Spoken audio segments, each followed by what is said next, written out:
Men used to build. Now they give their hard-earned money to see women's flesh on the internet. They trade their power for fake pleasures.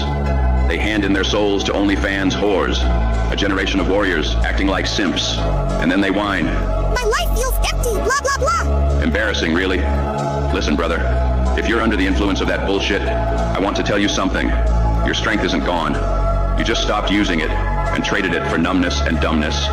Fix that today.